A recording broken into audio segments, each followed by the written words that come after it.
Everyone has a bright light inside of them that deserves to be seen by the world. That's why it's time to shine the light on the extraordinary who are accomplishing phenomenal things. This is the Shine Out Loud Show with Lillian Ogbogo. Good evening, good afternoon, good morning, wherever in the world you are, and welcome to our Halloween special. Now, I did say there are no tricks for us tonight. We're only going to have treats as we sit and talk with the incredible Louise Sam, who is a health care practitioner in the sense that this woman is a well-being practitioner. She works with homeopathic medicine and she is a medical herbalist. So sit down, grab a pen and paper as we talk about cultivating and maintaining our health with everything we have in our cupboards. Now, join me and welcome my ever incredible guest, Louise. Hi, Louise. Hello. Hi, how are you? Lovely welcome. I'm good. How are you? I'm good. I'm just really excited to get you on the show today. Thank you. I'm excited to talk with you too. Awesome. So we're going to be talking about you, the medical herbalist. We're going to be talking about well-being mentoring. So let's start at the very beginning. You know, I'm curious, what is a well-being mentor and what got you started down this road? So a well-being mentor, I have a few things that fall under that umbrella. And it started from my own experiences working, my own experiences as an employee, as an employer, okay, as a patient and as a practitioner, and seeing that there was a space where all of these things could come together to create a better working environment for individuals, but also for small companies as well. Okay. So what I do is provide a range of services which may be administrative. I always struggle with this word. It's like, it may be personal things as well. So it might be just support for setting goals or health goals, personal goals, a whole range of things, but always keeping in mind a holistic approach to the things that we're doing, because I've been in workplaces where the well-being and the health side of things kind of took a back seat, and that really does affect how we function and how we are able to work and to really, show our best selves. So that's where that came from. Okay, so it's a multitude of things, and it's all really about taking care of our health, and it's also especially for the workplace, if I have it correct. Yeah, so I tend to work more so with people in the holistic field already, so complementary therapists, yoga therapists. But I mean, we all need well-being, we all need health, and we all at some point or another need support in some way. So yeah, there are some focuses with it, but it's also we all need, I'm sure we all need support. Oh, yeah, I definitely agree that we all do.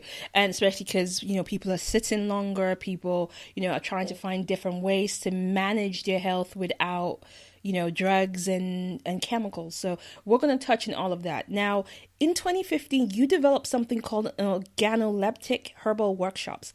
What is involved in that? And what is organoleptic? Because I just need to stop saying that word more than once. It is.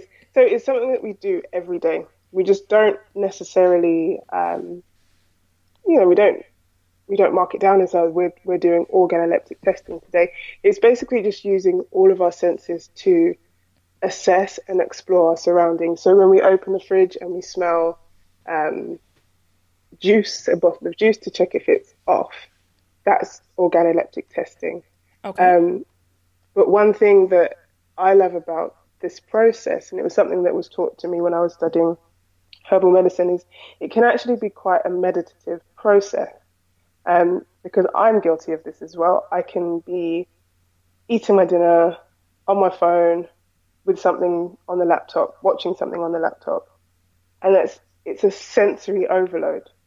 So okay. You have to stop and think, what are we engaged with in that process, and how much do we take our senses for granted?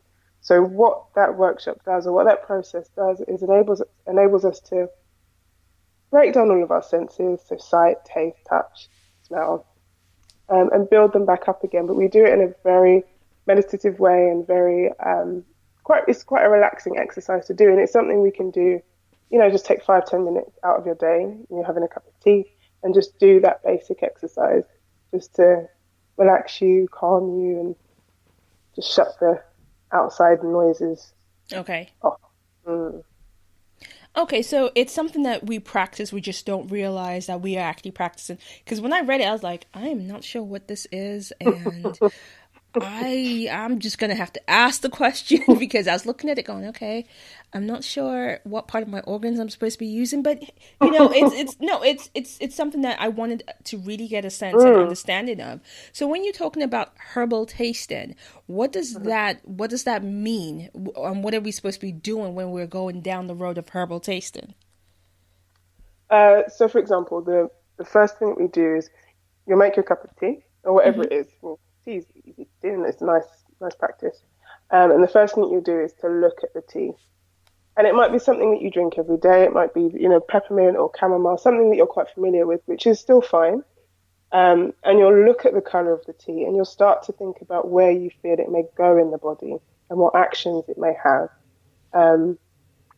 You might also think about whether it's a cooling herb or a warming herb.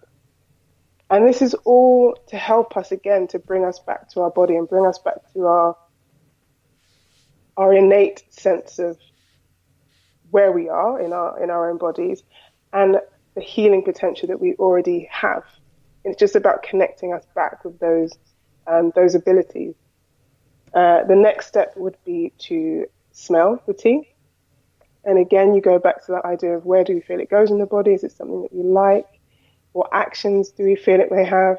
And then the last thing that we do, if that's the correct order, is to then taste the tea. And we do the same thing, going back to where we feel it's going, what actions in the body it has, where we feel it going in the body, how we feel it healing in our body as well. Because again, like I said, with when we're overloading ourselves with the phone and the laptop and the food, how much of our food are we actually tasting? And how well are we digesting it if we're not even taking time to take in all the smells that we might have, or the herbs and spices that we might put into it, or the textures that are in the food.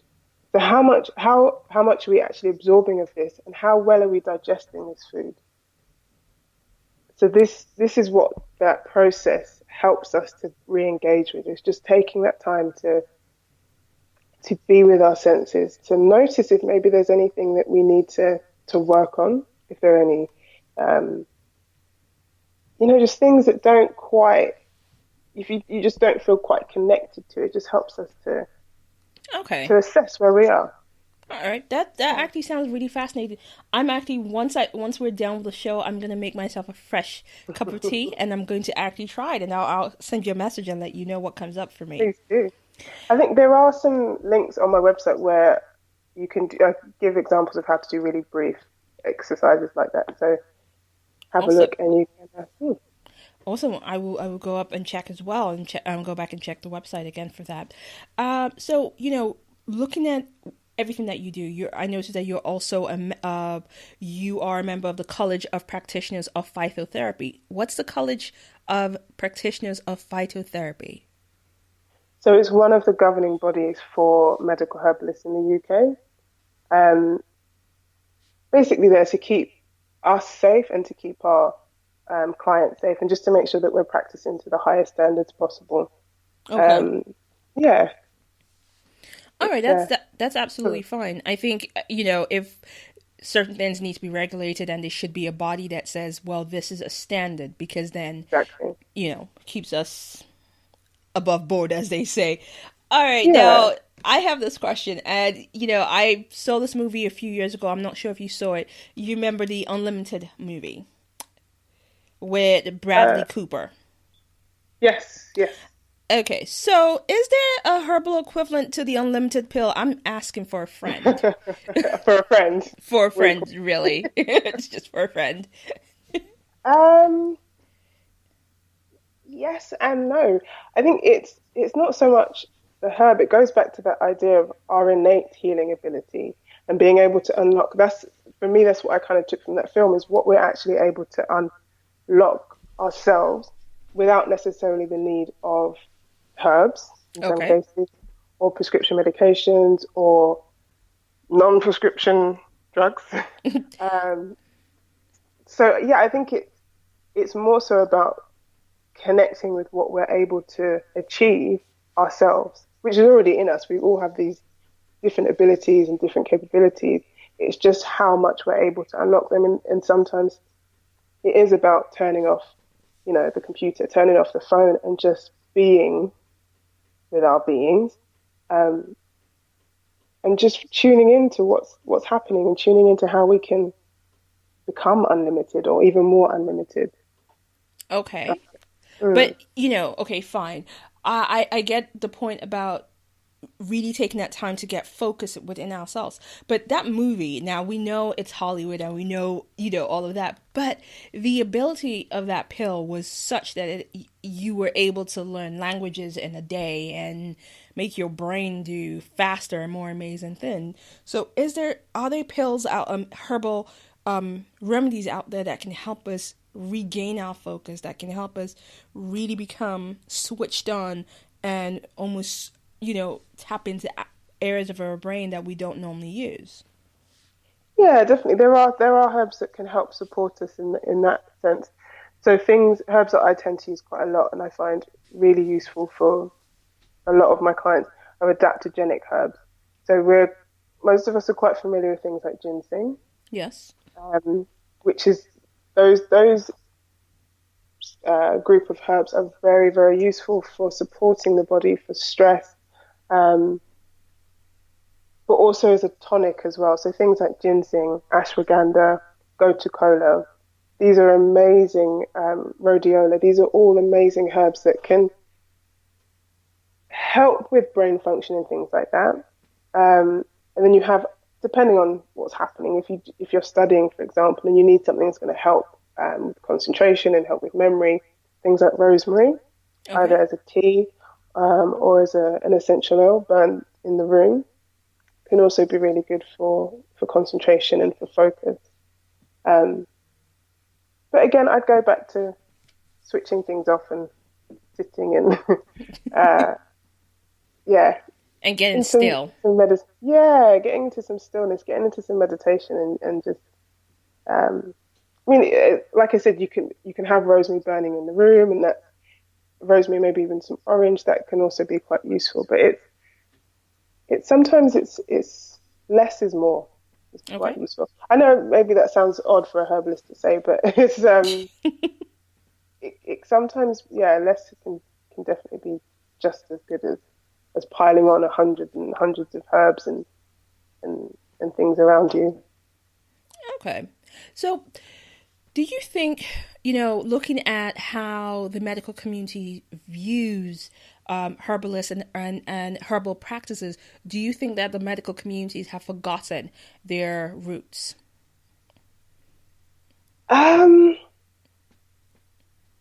Yes and no. I mean, the GP that I'm registered with, she doesn't see me very often. However, she's a very holistic GP.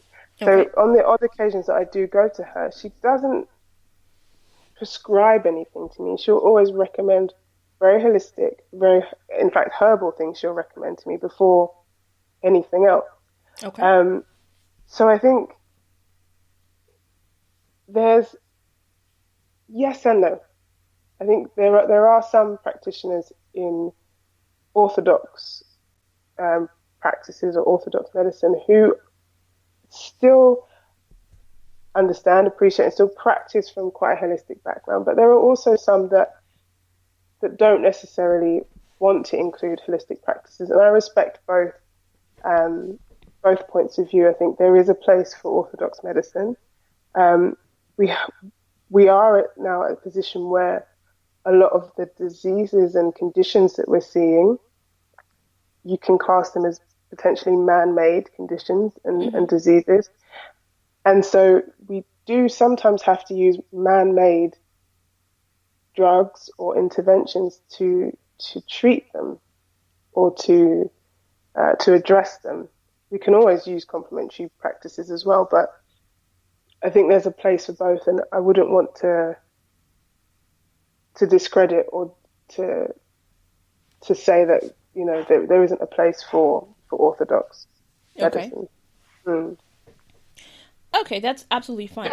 And and just staying on this topic, what are the most common misconceptions around herbal medicines that you found? The first misconception, if I tell people I'm a herbalist, they kind of look at me like, oh yeah, as if I can get them something. Like, no, I'm a legal medical herbalist.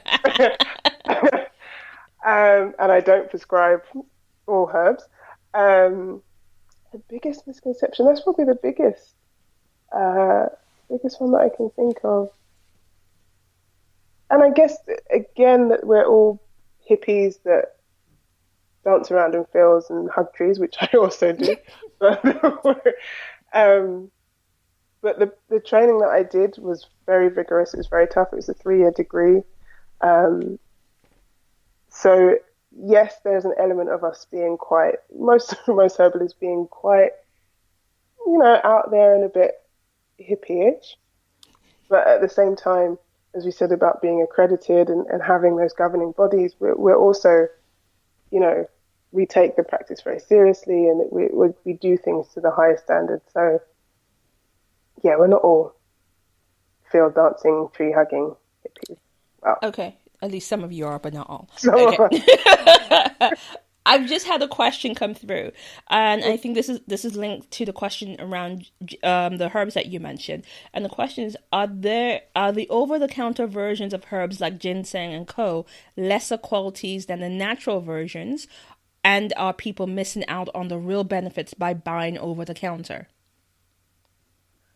The first thing I would always recommend, if you do buy herbs, when they say over the counter, I assume they mean in like pharmacists, or yeah. The first thing is to always look for organic brands of herbs. So certified organic by either the Organic Herb Trading Company, Organic Soil Association, or the European bodies as well. Okay. Particularly if you're going to be using things internally, try to get organic where possible. And you're not losing any benefits. It's do a bit of research and find brands that, again, are organic, are reputable, and you want to try to get the complete herb. So a lot of products out there will now be extracts of. So, for example, certain herbs will have different constituents, and it's believed that particular one constituent is the active ingredient. However, herbs aren't designed like that. They're not designed to be ripped apart and you just take one piece. Right. They're designed to be taken holistically as a whole. So, where possible, get the complete herb. An example would be. Let me think now of a good example. Dandelion, for example. Mm-hmm. So this is an example when you should have the complete herb. So dandelion contains quite high levels of potassium, and it's also a diuretic herb. So as we're taking in the dandelion tea, dandelion herb, we're going to be peeing a lot more and losing potassium. So what it does, by having a higher level of potassium in the herb itself, it's helping to restore that balance.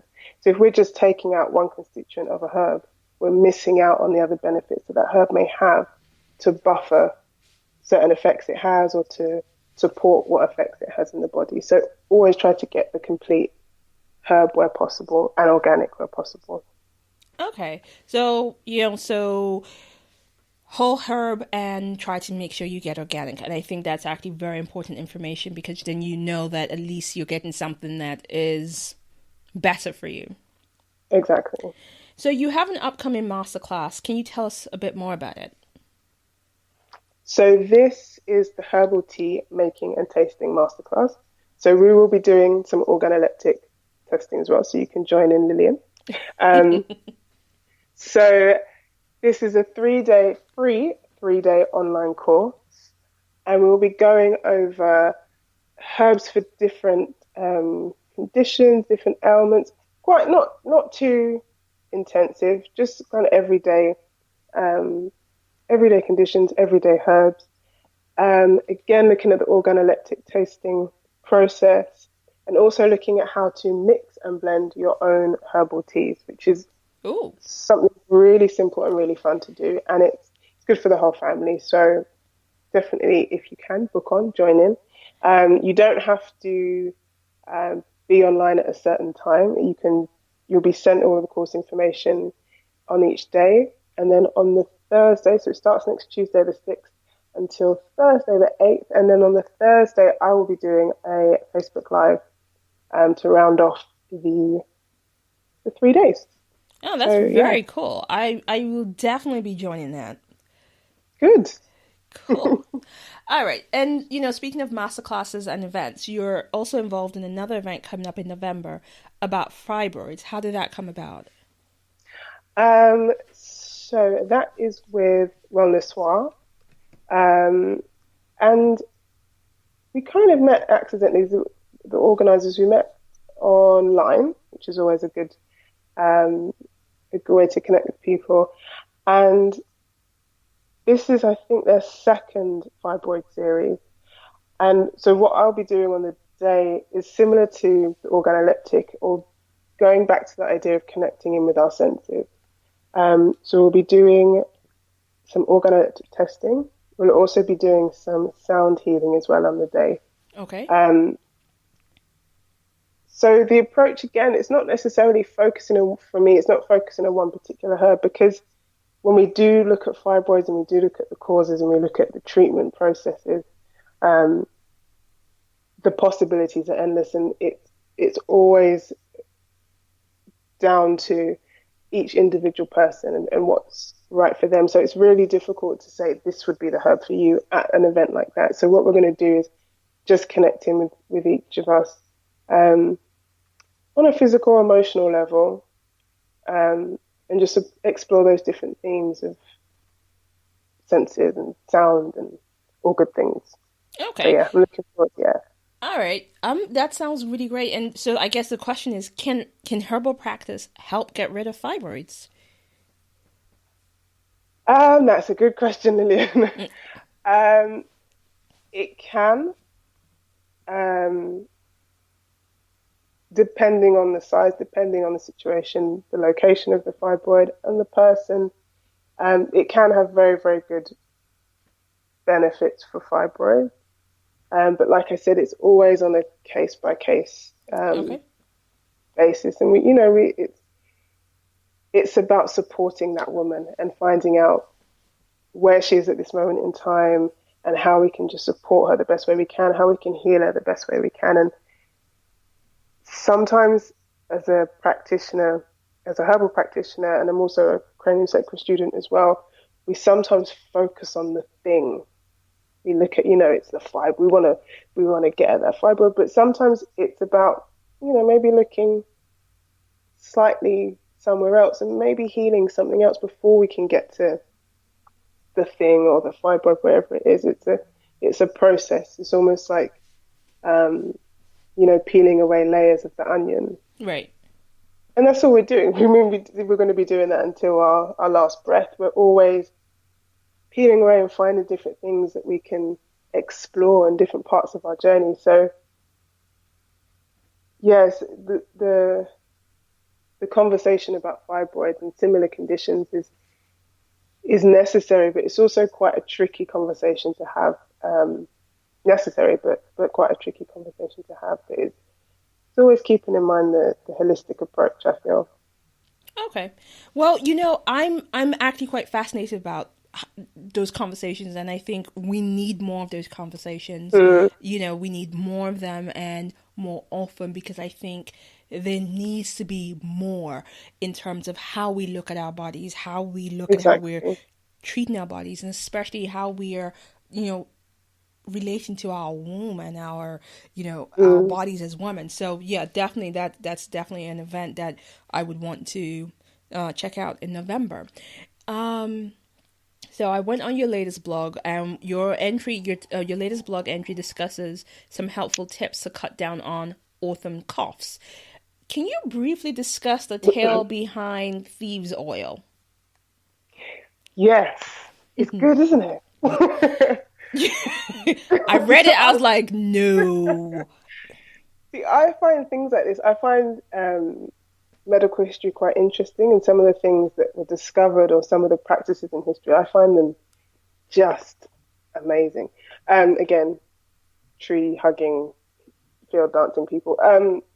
So in the 15th century in Marseille, when the bubonic plague was ravishing Marseille, there were a group of marauders, we can call them marauders, who were going around and supposedly, allegedly, we should say. Allegedly. I mean, we weren't there, so we don't know. We don't. Who were robbing the victims of the plague, but weren't getting the plague themselves. They weren't contracting the plague themselves. And it was then discovered that they were using a blend of essential oils and garlic. So things like lemon, sage, rosemary, clove, and the garlic as well. I think there was something else. They were using a combination of these types of oils on their person, and probably, I'm assuming, over their face as well. And it was preventing them from getting the plague. So this became known as thieves' oil. So doctors and grave diggers also started to use this, and they were finding that they were also not contracting the plague and then other similar diseases. The basis is that essential oils, those particular essential oils, are very, very good antiviral and antibacterial oils. So it makes complete sense what they were doing. And more recently, they've actually done tests in hospitals using tea tree oil. Yeah. And found that airborne viruses were actually decreased in the wards where they were using this tea tree oil. So there is a basis to it, and that's what that recent blog is talking about, is using oils like that in the workplace and in the office on your person, particularly at this time of year, to help prevent the spread of those, well, obviously not people aren't the plague, but, coughs and colds and the kind of winter coughs, winter colds. Which is something I used to do a lot when I was working in offices with other people, and I think because people come in with their allergies and they think they're being heroic, and you're just giving them the evil eye, going, "Please go home, take your germs with you." So I blend, which is actually quite useful, and you can get in pharmacies and Sainsbury's and places like that, is Albus oil, which is a similar thing. So quite often, if people would come into the office with coughs and colds, I'd be like, "Oh, I'm really sorry for you. Here's a tissue with some drops," and I'd give it to them. And it's a nice thing to do. I'm also protecting myself because get away. You're please just carry your germs and go home. Please go home. And while you're at it, I'm just gonna spray you with this oil mixture. No, I'm not saying you're contagious, but just in case. It's all love. So yeah, those are my tips for winter.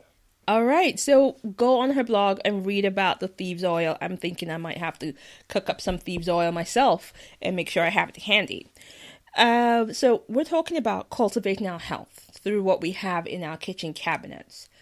What do we need to have, and most importantly, what do we not need to have in our kitchen cupboards? Oh, that is a good question.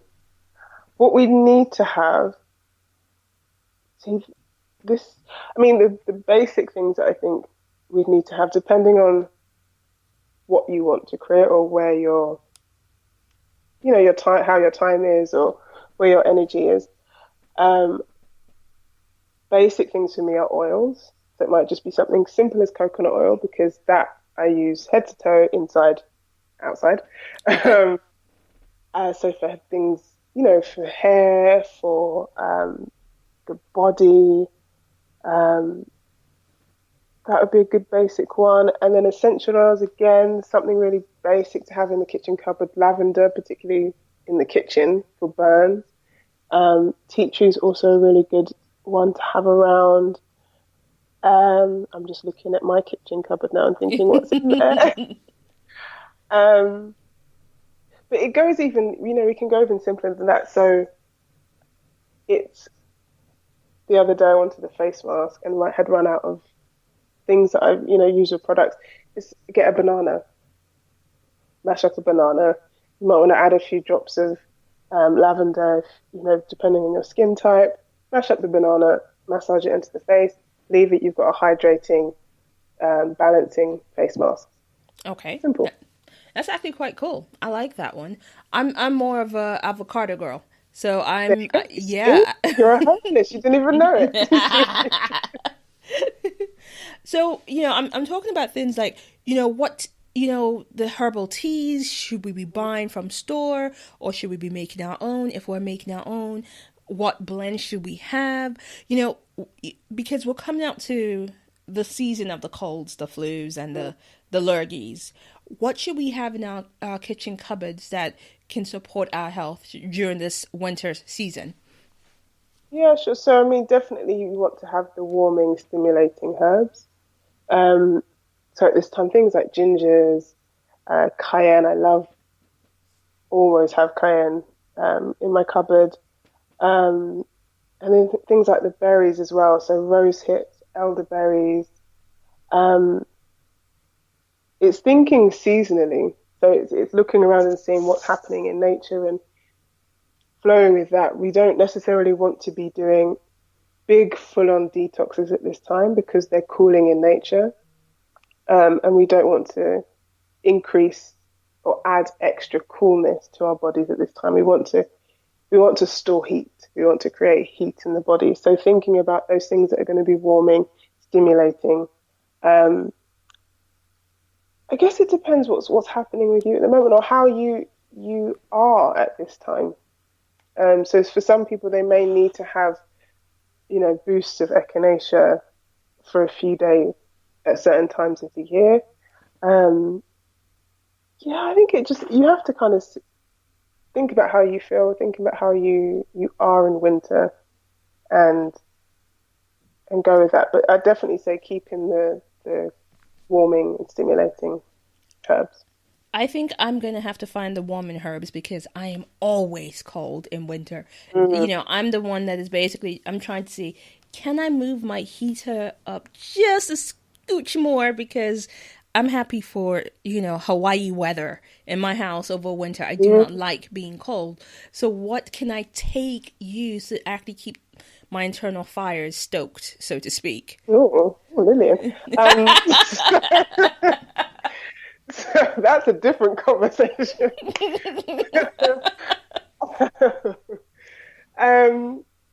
Do you like heat? Do you like hot food? Yes.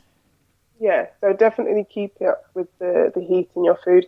And again, try to eat warm foods. I know it's quite difficult when we're on the go or if we're in an office. It's quite easy to just pick up a sandwich or bring in leftovers and not necessarily warm them up. But it's quite important if you do feel the cold like that, to try and have warm foods as much as possible. But for you, I definitely say things like cayenne, ginger, rosemary, really good circulating herbs as well. And then also think about the berries because they're going to protect the blood vessels. So rose hips, blueberries, bilberries, all of the kind of dark red berries, juicy berries as well. Definitely I am taking note and I'm going out shopping tomorrow. Good. So, we have a lot of old wives' tales for cures. And, there's so many things we're told as kids. Oh, if you're feeling unwell, have, baking soda. If you're feeling this, chew on ginger. Do they really work? Yes. Okay. I mean, they do. If you think about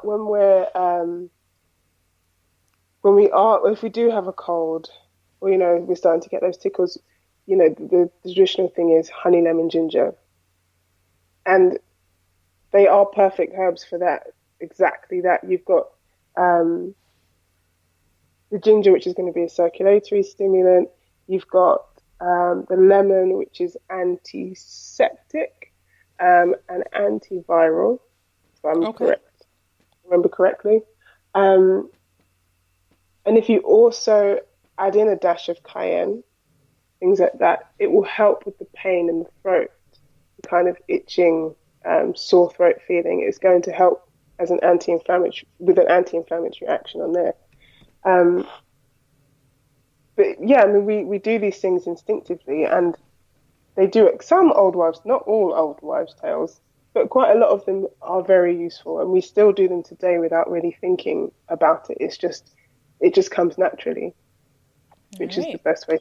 Yeah, Okay, that's absolutely good to know. So some of those things, yes, some take it with a pinch of salt and let it go.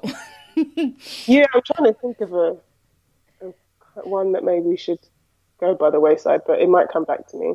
All right, so please share when that comes back to you. Share with us, and we'll post it on our social media. So, and speaking of social media, in the era of the social media, where Mm. right now it seems like 2018 is being sponsored by the words well-being and self-love.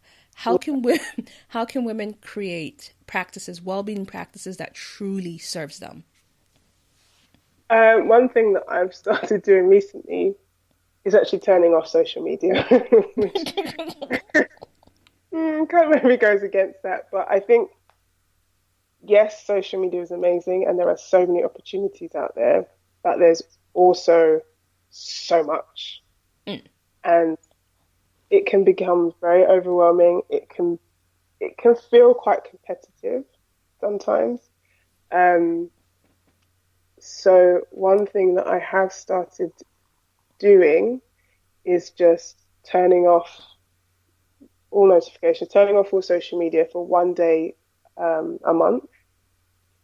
That's emails, all everything just off, and just practicing the art of doing nothing.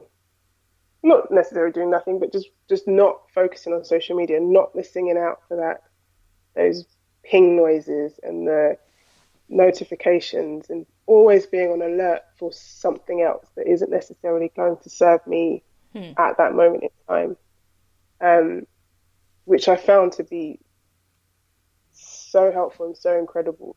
It was just, it's scary to think how much we do start to depend on just that, just hearing those notifications and just trying to catch up with the latest thing in our thread and getting sucked into these little wormholes of profiles and hashtags and all this stuff. So one thing definitely is to turn it off every now and again. Maybe not for a day, just start off with maybe an hour, half an hour, and then build it up. And what I found the first time doing it was that slight pang in my solar plexus where I was like, oh, this feels strange. It's slightly unsettling, and that's the thing that unsettled me even more was how much I'd become so addictive. Really, Mm. it is quite an addictive thing to do. I mean, it's funny because when you say that, I actually, my brain actually goes towards the Pavlovs theory experiment that he did with the dogs and the ringing bells, and to the point that ring food, and you just ring the bell. There's no food. They're still salivating for food. It sounds like that. Social media is the human equivalent of Pavlov's theory. Exactly. We're all very much attuned for the ding, and we're like, ooh, oh, there's a message, and Yeah, let's all get must excited. react. Yeah, it's that constant thing. It's almost like we're constantly ready to. We are. We're constantly ready to react to something. We're constantly ready to feel or to have an opinion about something or to feel a certain way about something when most of the time it's got nothing to do with us. Mm. And we don't really have to react. We don't always have to be in that state of fight and flight in some cases. So yeah, I definitely say switch off every now and again. Yeah, I think Um, that's a good idea. mm, That is a very, very powerful idea to actually take a day out.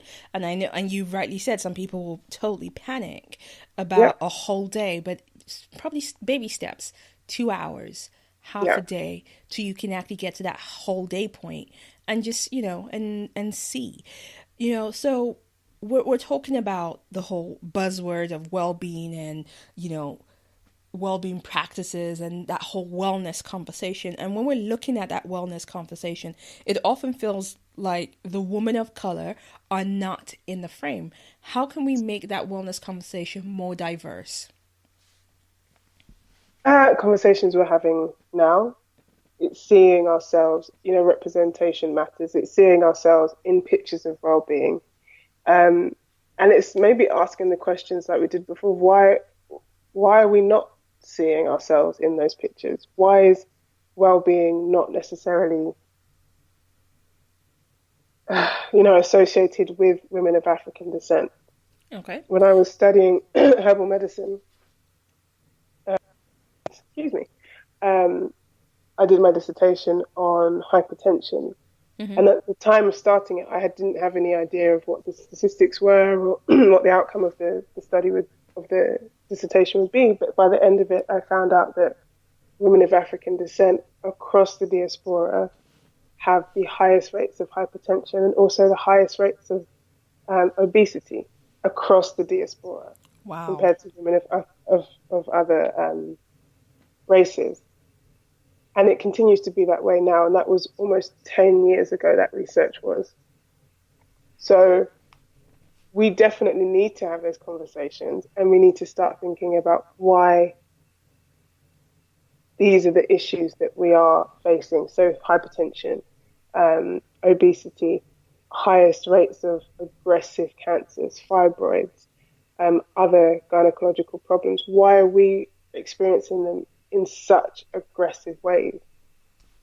But that's a very important question to ask. But is it also, could we also start asking the question, why do we seem to also preclude ourselves from the well-being movement? Sometimes I hear conversations of, it's not for me. I just don't have the time, or I don't have the money to spend being self-indulgent. What do we need to do to change those conversations? I think, the money thing is definitely a good example of that. And like we've been speaking about, it doesn't have to be expensive. It doesn't have to be huge. You don't need the latest tech. And I think sometimes that's where social media can trick us and make us feel like we can't join that party because we don't have the Fitbit or whatever, I don't know, the latest superfood is, or whatever the case is. It doesn't have to be that. It can be things that are simply in our fridge already, things that are in our cupboards already. Mm-hmm. It can be going outside and taking a walk in the park. London, for all its flaws, some flaws, it has amazing green spaces. Go outside, go for a walk. It doesn't have to be a jog. It can just be a very rigorous walk. It could be a leisurely walk. There are free classes out there. There are all sorts of things that we can do. So money isn't an object, it's an excuse. Right. There are so many things that we can do. And I'm not just talking about physical activities. We are talking about well-being, and that's mental, emotional, spiritual well-being. So there are so many things that we can do. Going back to social media, we can join certain groups. There are loads of groups on Facebook, WhatsApp groups, on Instagram for inspiration and for connecting with different women, and seeing what they can suggest, seeing what you can adopt into your lifestyle. And I think that's another thing which is key, is not trying to do everything at once. It's taking things in steps, because when we do try to do, I'm going to join the gym, then I'm going to hike a mountain. We put on all these lists of things that we're going to do and say, I'm going to really get into this well-being thing. Realistically, we can sometimes set ourselves up for a fall. So take it step by step. Do the things that are going to fit into your life realistically. but don't let money be an object. That's, yeah, I'm not allowing that excuse Okay. to And take. yeah, I think that's one part of the conversation. But also there's this idea that it's somehow indulgent. That's the part of the conversation that I think needs to be driven home. That self-care is not indulgent. Yeah, I mean, I don't have a problem with the word indulgent. I think indulge me. It can be as indulgent as I like. I don't have a problem with that. I think the more indulgent, the better. I'm all for the indulgent, but I think sometimes it's, especially for women of African descent. We're what, second generation who've lived here, or first generation after our parents, and there's this still, no, that's for them. There's that conversation where it's, oh, all of that yoga business is for them. And I think that, how do we get past it's a for them conversation to make it more of it is required for us to live a whole life? Oh, that is another good question. Again, I would take it back to a case by case basis and just ask each woman, how do you feel? How do you want to feel? And do the two match? If they do match, and there aren't any signs of, really severe, serious health conditions, I don't know. I mean, if the two don't match, that's maybe where we can start to put in work and say, but these are things that you can do. Mm-hmm. If you're not satisfied with where you are now, these are things that you can put into place to get you to that place of where you want to be. Yeah, but I think it's definitely looking at it a case by case basis. Okay. And in trying to understand how we can get that woman to a point where indulge isn't a dirty word, maybe. I think, yeah. All right, so that's actually powerful. It's getting past the resistance, getting past the conversations, getting past the, well, this is where you are, what would you rather have conversations. And I think we need more of those powerful conversations. Yeah, exactly. Okay. Because a lot of women are suffering, and whether it is physically, mentally, emotionally. So, we do need to have those conversations, those open and honest conversations, and see where we can take things. Okay. So what brought about the creation of your Saturday courses for youths, and what has the response been so far? So that was actually a couple of years ago. So that was for an African-centered Saturday school. And it was a 4-week course. So we were looking at earth, wind, fire, water as our basis for each week.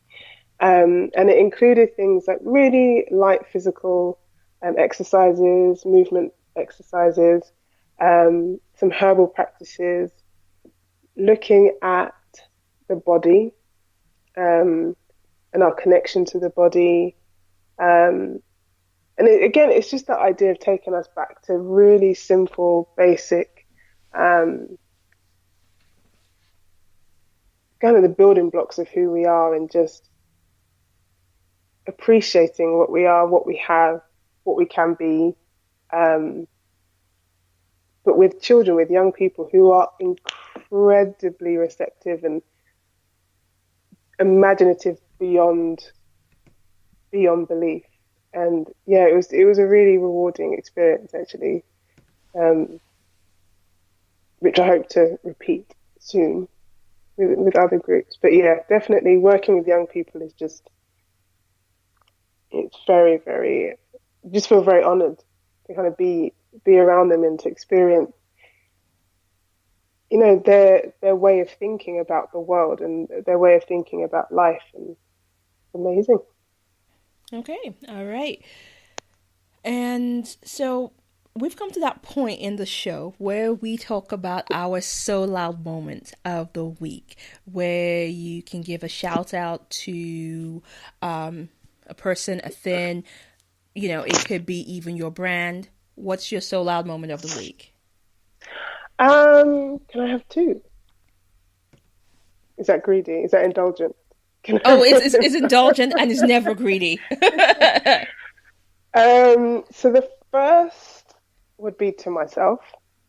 So I'm actually moving this week, and it's just been amazing. The space that my home, it's just, I just feel very, very grateful to have lived here. And I think sometimes we can take a lot of things for granted and we can moan and complain about things. And as I'm now packing up to leave, it's really helped me to see how fortunate I am. Because, I could sometimes sit and think, oh, I haven't got such and such. And then I look around and think, but Louise, you've got a roof over your head. You're warm. You've got a cupboard full of stuff. You've got a fridge full of food. What are you actually complaining about? Right. So, yeah, it's been very, very fortunate and very grateful. Awesome. My second, which only just came about just before we started talking, is a thank you to an artist who I've just discovered called Rationale, and a song that I've just discovered called Oil and Water, which is just amazing. It's his voice. He's Zimbabwean British, and his voice is just beautiful. Okay. And this particular song, I think I posted it on my Instagram, is definitely going to be on repeat for the rest of this week because it's just, everything about it is just amazing. So my thank yous to Rationale for this song, Oil and Water. Okay, Oil and Water. Yeah, Oil and Water. Well, so yeah, those are my indulgent choices. And I approve, and they get a resounding round of applause. Yay! Thank you very much. You're so welcome. And while we were speaking, we had a couple more responses come in live for you, Louise. And I'm going to start with the last one we got from J.K. Frederick. And she's had to say, I think, to the piece on us as Black women, saying that wellness is for that whole conversation is for someone else. She goes, value. I feel that we don't value the value of who we are until we are forced to. I say that because we're very good at championing the health of others. And I think I absolutely agree with JK. Yeah, I do too. And I think this isn't a dig at men at all, but I think as women, we're very good at putting the health and well-being of others before ourselves, which is never good because we are of no use to anybody else until we are in our own health, in our own well-being. But yeah, I definitely feel there's a need to maybe revalue our value. That was really corny, but yeah, just I definitely agree. It's about putting our health first. And there's nothing wrong with it. I think, when we get to that space where we put us first on that list, on that to-do list, I think that's a very good space. Absolutely. Yeah. And also we had another question coming from Norman, and Norman goes, Superfoods, is it just marketing in your opinion, or are these real?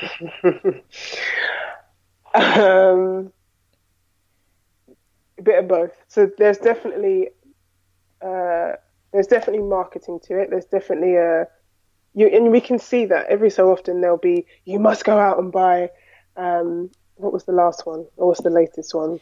The latest one they put up had a lot of people scared because they started to label goat as superfood, and we all Really? know, yeah, because there was a whole thing that came God. out recently, and they're like, "Oh, goat, the meat that can save your life," but we're just too scared to eat it. And half of Africa looked up and go, "Really? Who's scared?" boy. And and then there are people who were responding on social media going, please do not put superfood label on goat, because we all know, look, you can't buy a coconut for love or money because it's expensive now. Anything that goes superfood goes supernova in price. Next thing, our goat guy is going to be telling us the goat is super organic, and There you so go. the price has gone up. Exactly. And that's the thing. It's stick to what feels right for you. I'm always wary when we do have these new things that come out because, like you rightly said, the prices rocket, which is understandable. But it may not necessarily be the thing that you need at that point in time. So do your research. Things like Manuka honey, that was one that I was thinking of. Yes. And there are certain products that do come out and they say it's from this particular place in this particular part of a jungle that hasn't been untouched. But we see this product all over the world, and it doesn't make sense if we're seeing particular products all over the world if they're only produced in one small, tiny part of the world. We can't produce enough of that thing, that niche thing, to supply the entire world. So we have to ask, are we actually having this superfood from this special place on earth, or are we having something that was created in a warehouse off of the M11 somewhere? Junction 5. Exactly. So just,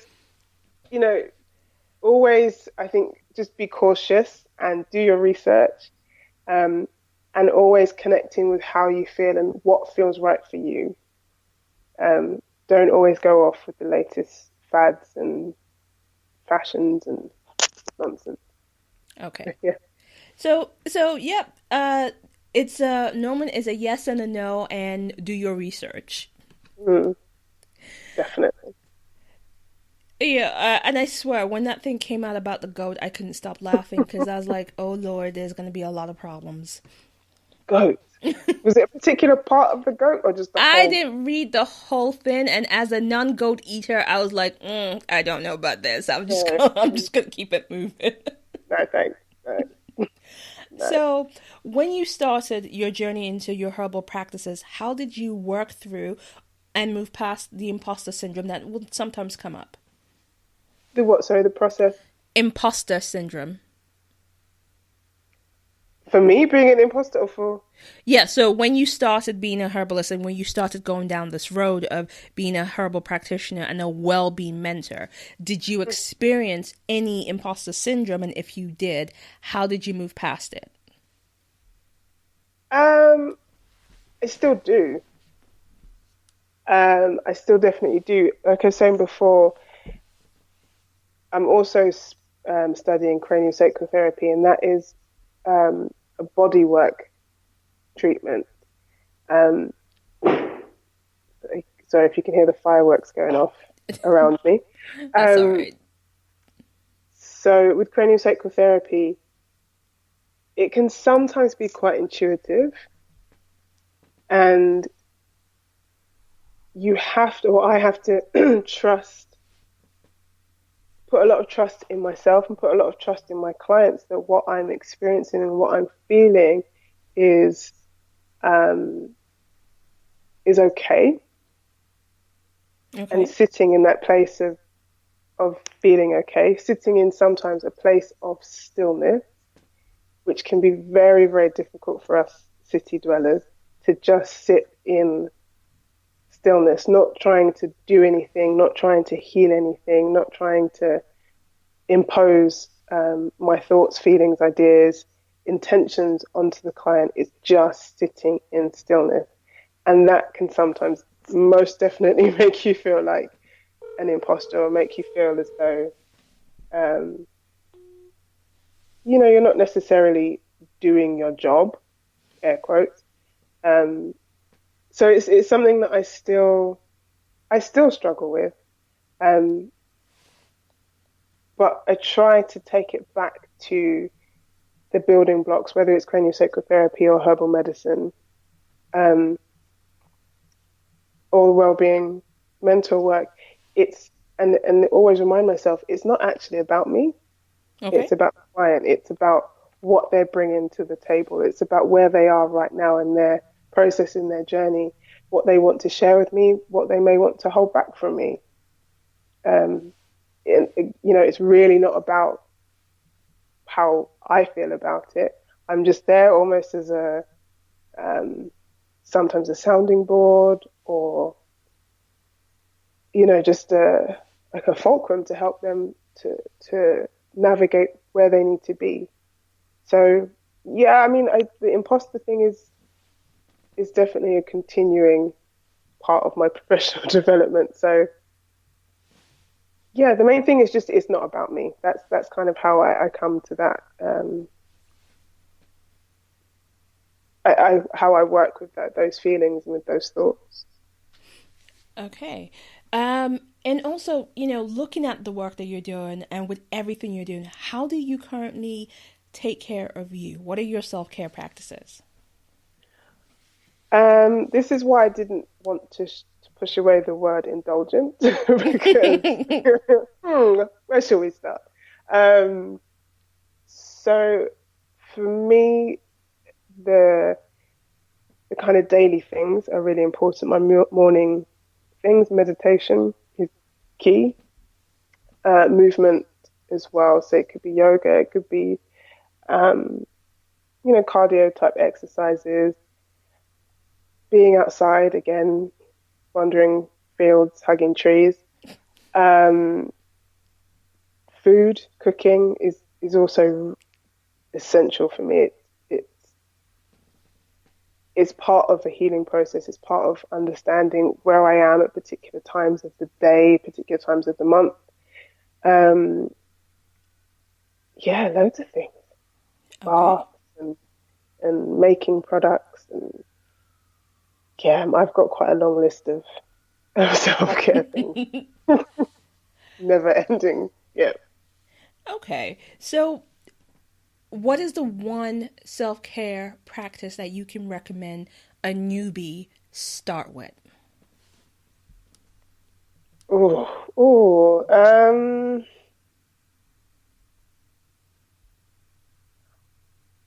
first thing that came to me was meditation. And I know for some people that can seem like quite a daunting thing to do, and it can be. Even, somebody that's done meditation for a few months or a few years, it can still be quite a daunting process. But I think that would be one thing that I would definitely recommend. And it's not necessarily that, we have that idea sometimes if you have to be sitting in a lotus pose and really uncomfortable cross-legged poses for hours on end. It doesn't have to be like that. There are so many different forms of meditation. And again, it's about what works for you in your life at this point of time, where you are. So you can do walking meditation. You can do, lying down. You can be on the floor lying down and meditate. You can meditate there are so many things online on YouTube with meditation, audio, help that you can do. It's about really what works for you. You could do sound healing meditation. But I would say start with that. Start with going inwards before you start to try and go outwards. Okay. All right. That's actually quite cool. So what are you currently reading, or what was the last book you read? I'm kind of reading two at the moment. So one is called Grow, which is a non-fiction book about business. It's a good book, and it's not too serious, but was struggling to finish it. So I moved on to another book, which I've read many, many, many times before, which is a novel called Fugitive Pieces. And it's one of my favorite books because the writer has such an expressive and beautiful way of writing. And I mean, if you could see the book, it's got post-it notes and pieces of paper and all over it for just certain ways. It could just be a sentence or a way she phrases something that just is just very beautiful. I mean, the book is actually focused around the time just after the Holocaust, so it's quite emotional things that she's describing, but the journeys and the characters and the relationships and the way she describes death and mourning is very, very uplifting and very beautiful in a way that you might not necessarily think it can be. So okay, that's so a book I sometimes. Who's this book by? The writer is Anne Michaels. Let me just double check that.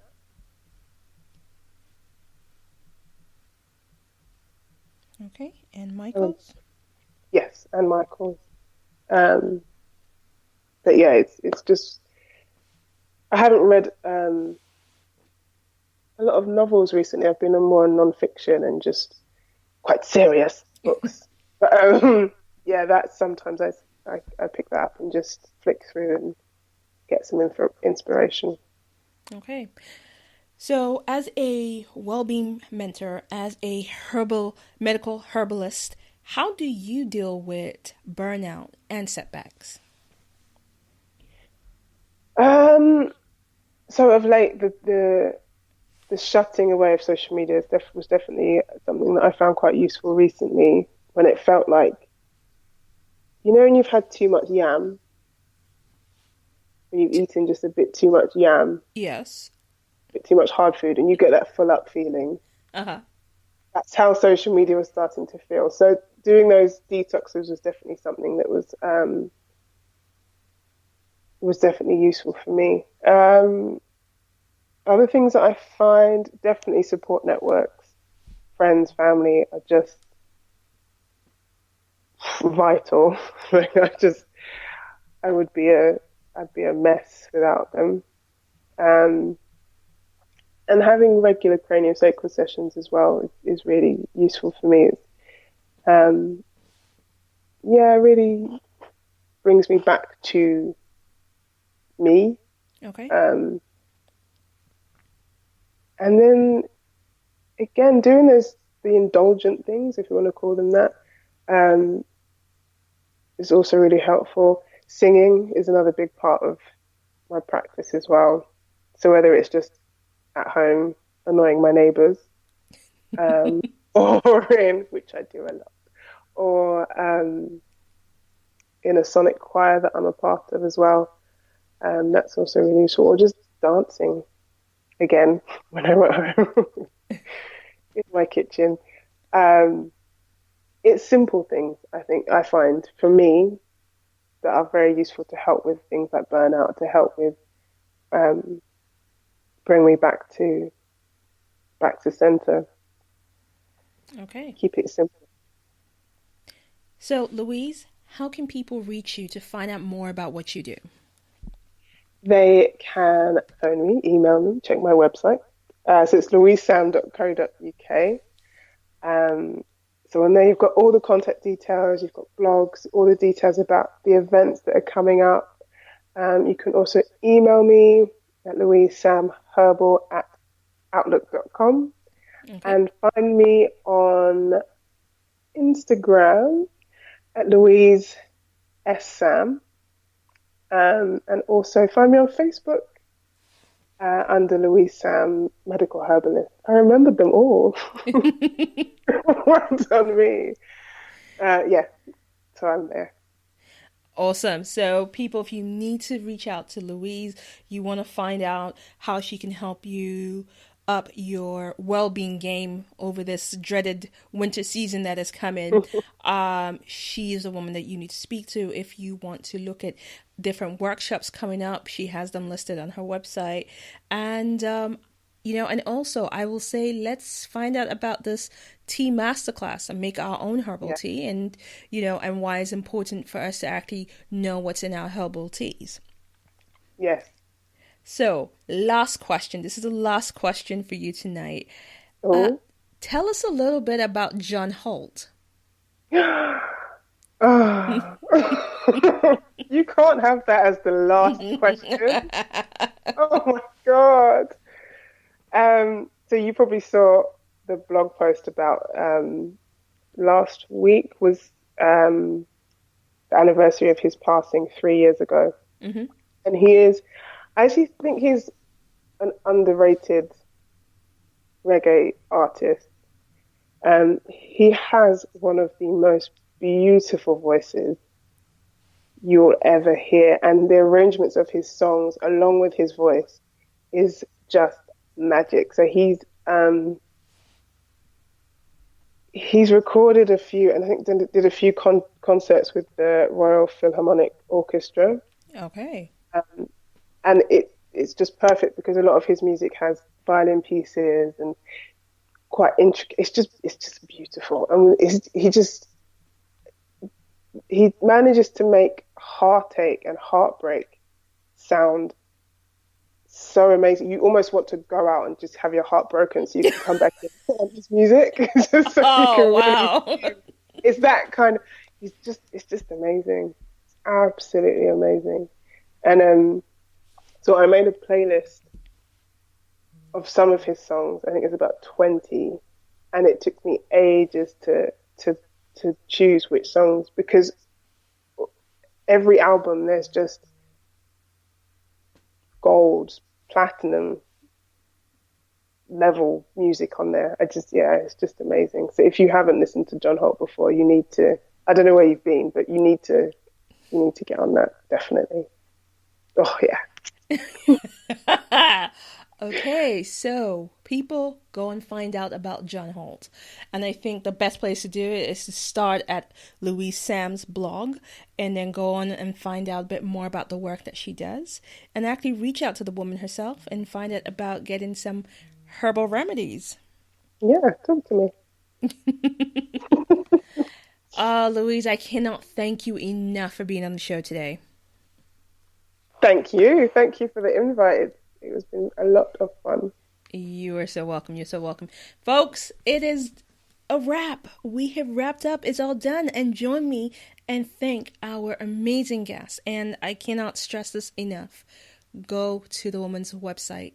Find out about how your food cupboard can support your health and what you need to have in it. And also, you know what? Get connected.